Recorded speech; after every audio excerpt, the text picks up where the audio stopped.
अगर आप इस चैनल पर नए हैं तो प्लीज़ चैनल को लाइक और सब्सक्राइब कर दें, बेल आइकॉन भी दबा दें ताकि आपको हर नई वीडियो का नोटिफिकेशन मिले। एक गांव में रामू नाम का एक मेहनती किसान रहता था। उसकी जमीन छोटी थी मगर सपने बहुत बड़े थे। वह रोज सुबह सूरज निकलने से पहले खेत पे पहुंच जाता था। मिट्टी की हर डेली में वह उम्मीद में काम करते हुए भी रामू के चेहरे पर हमेशा मुस्कान रहती थी। हल और बैलों को वह अपने परिवार जैसा मानता था। बारिश हो, धूप हो या ठंड, वह कभी काम से पीछे नहीं हटता। एक सुबह ठंडी थी।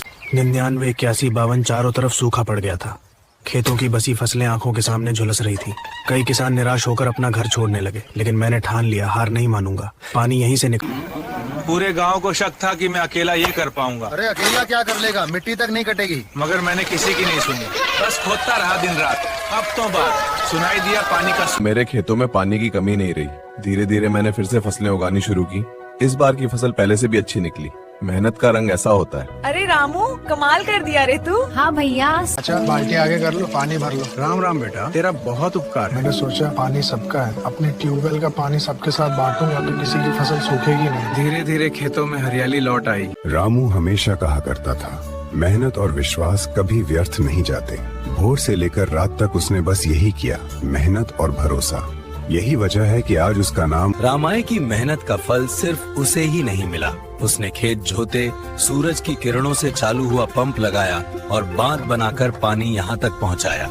गांव में वीरू नाम का एक मेहनती किसान रहता था। उसके पास बस थोड़ी सी जमीन थी मगर उसके सपने बहुत बड़े थे। वह सुबह सूरज उगने से पहले उठ जाता था और अपनी खेती में जान लगा देता। वीरू भी परेशान हुआ पर टूटा नहीं। उसने पानी बचाने के नए तरीके अपनाए। उसने टपक सिंचाई का छोटा सा सिस्टम बनाया। इससे उसकी फसल थोड़ी सही बच गई। अगले साल बारिश अच्छी हुई। इस बार मैंने अपनी पूरी ताकत लगा दी। दिन दोगुने रात चौगुनी मेहनत की। नतीजा ये हुआ कि फसल रिकॉर्ड तोड़ निकली। सुनहरे दाने ढेरों बोरी भर के बिके। अच्छा मुनाफा मिला तो सोचा क्यों ना खेत बढ़ा। पहले इतना उत्पादन कभी नहीं हुआ था। अब खेतों में हरियाली देखते ही बनती है। अरे ये तो कमाल हो गया।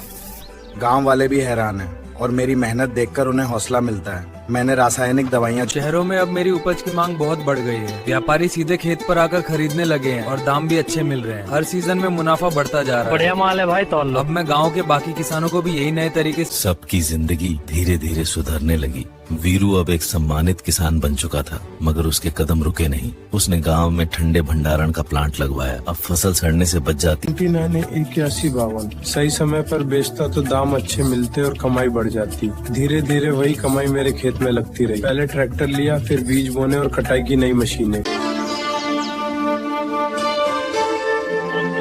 रोज सुबह मैं खेत आता हूँ, सबसे पहले अपनी मिट्टी को प्रणाम करता हूँ। मुझे हमेशा लगता है कि जो कुछ भी मिले। धीरे धीरे मेरी पहचान पूरे जिले में फैल गई। सरकार ने मुझे किसान सम्मान से नवाजा। आपके योगदान से हमें गर्व है वीरू जी। मेरी सलाह मानकर कई नए किसान भी आगे बढ़ने लगे। आपकी बताई। अगर वीडियो अच्छा लगा तो प्लीज़ चैनल को लाइक एंड सब्सक्राइब कर दें। सब्सक्राइब करना ना भूलें। आपकी एक क्लिक हमें बहुत मोटिवेशन देती है। धन्यवाद। अगली वीडियो में मिलते हैं। खुश रहिए एंड जुड़े रहिए।